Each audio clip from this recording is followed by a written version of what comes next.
Now, in Leviticus 26, verses 40 to the end, he does not want to destroy Israel utterly, right? Right.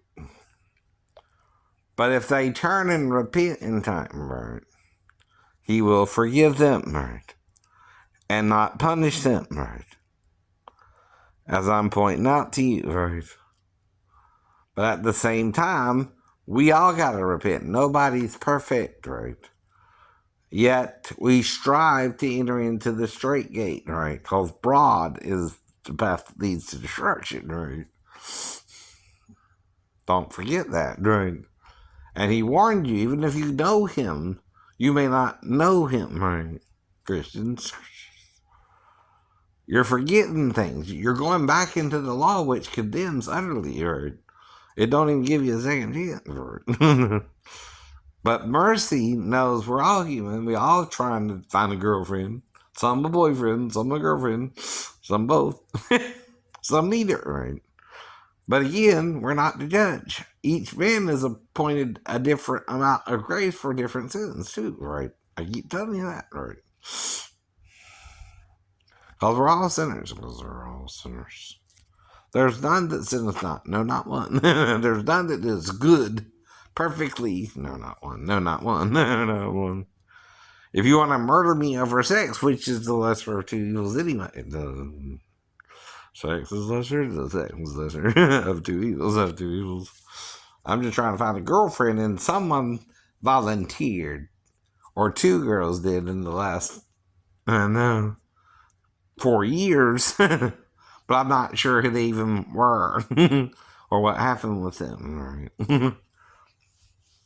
So I'm now up to 19 ladies, right? One might have been too young, I guess, by a year, which is my confession, right? So all I gotta do, too, with the Lord. He won't punish me then, right? You can't punish me either, right? The law is clear, though. If I do that, I get jail time, not what you want to do, not what you want to do. And then I'll be registered as a sex offender if I really did that crime, right?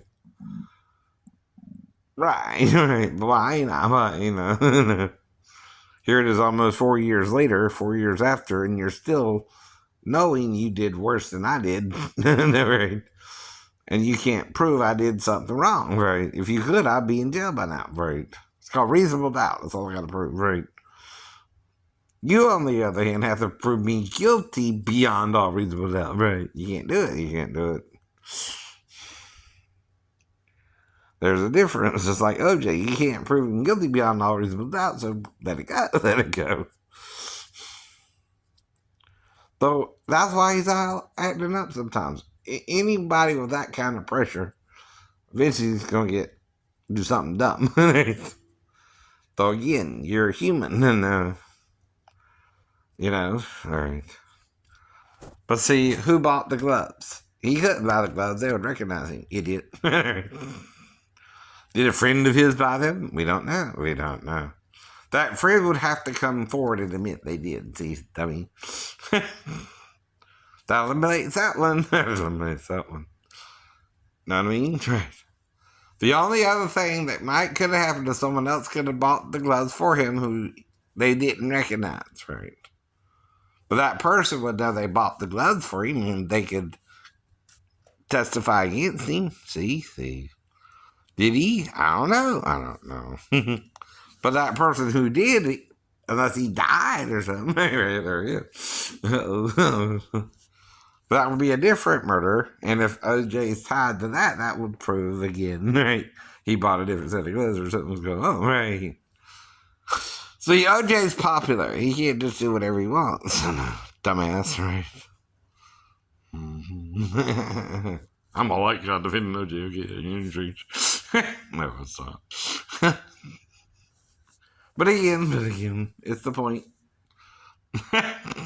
It is the point. You can't prove it. Civilly, maybe. Maybe he was wanting both of them to die, but he didn't act on it, so we got no proof of it, so there you are. End of discussion. Let it go. Let it go. You don't get it. You're hounding him worse than me or as bad as me, but I'm not even a celebrity, right? So you must know who I am. You must know who I am. Or someone else doesn't, it's usually against me. Which then you're their hand. Do you understand? If they're doing something wrong, you are joining them in that evil, right? They're doing it. You're not repenting of it either. You're not confessing it either. You're not admitting to it either. I am. I am. In some ways for them, right? Even Daniel is trying to confess his sins and the sins of his people. Mm-hmm. That's called an intercessor, right? But that still mainly works for Daniel. Right, right. Mm-hmm. Might work well for Daniel, but the people are still sinning, right? He realizes they're sinning, right? But they don't. They don't. They're still sinning. They're still sinning. And he's trying to make intercession for them, right? So it's Jesus, all of us, right? Christian, Muslim, or Jew. Christian, Muslim, or Jew. Anyone who knows his name, right?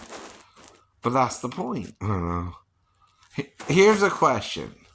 Can you prove something happened 6,000 years ago versus 2,000 years ago? Which is easier to prove? 2,000. Something newer, like Christianity, is easier to prove than even Judaism, because there's not a lot of evidence now, 3,500 years later, by the way, where things have been destroyed or torn down or right, maybe even moved or you don't know what they did with it, right?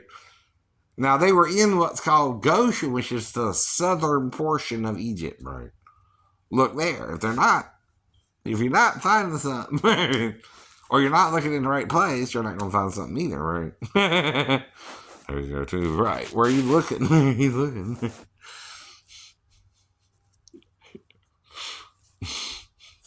They told you where they were settled, right? Goshen. The southern part of Egypt. Not the northern, not the, right. But they might have went, right, to work, right, on the pyramids or whatever, the city of Ramses at least. That's mentioned. Is there a city called Ramses? Yes. So we got a tie-in, right? Oh. At least one. Right. That's one of the cities they built. I know.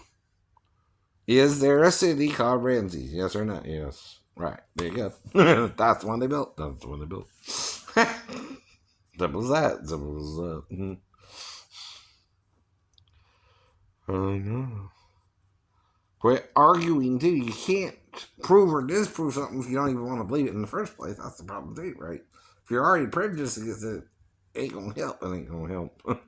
Even if there is a city called Ramses, which that's one of the cities they said the author claimed, or the biographer claimed, the Israelites had built when they were in the land, right? But they were in it 400 years before Ramses. So that's really, right, almost 2,000 years still, right? They were actually in the land, right? Before that, they were nomads. They were tent dwellers, right? They were going around Canaan, right? Abraham, Isaac, and Jacob. And they went to Egypt a couple times, both Abraham and Isaac, right? Jacob went back to where Abraham was from, right? And stayed there mainly, right? Because of Esau. But Esau was mainly in Arabia, probably, right? You think? And that's where you come from if you're Arab, right? But your brothers or half brothers, something is tying you together. Same mother at least, right? I'm not sure about father because of Eleazar or Ishmael. One could have been the other's father. So you guess who would have inherited instead of if Abraham didn't have a son? Eleazar. Now, Hagar is also the first lady to Sarah. Mm-hmm. The mistress, the queen, the princess. The Sarah is princess in Hebrew. Ha, Sarah. Ha, Sarah. You know what that means, right? The princess, right? The beware of Ha, Satan, our enemy, our adversary. Well, it's about as a roaring lion seeking whom he may devour. Right? So I read Leviticus 26:40 through the end, right?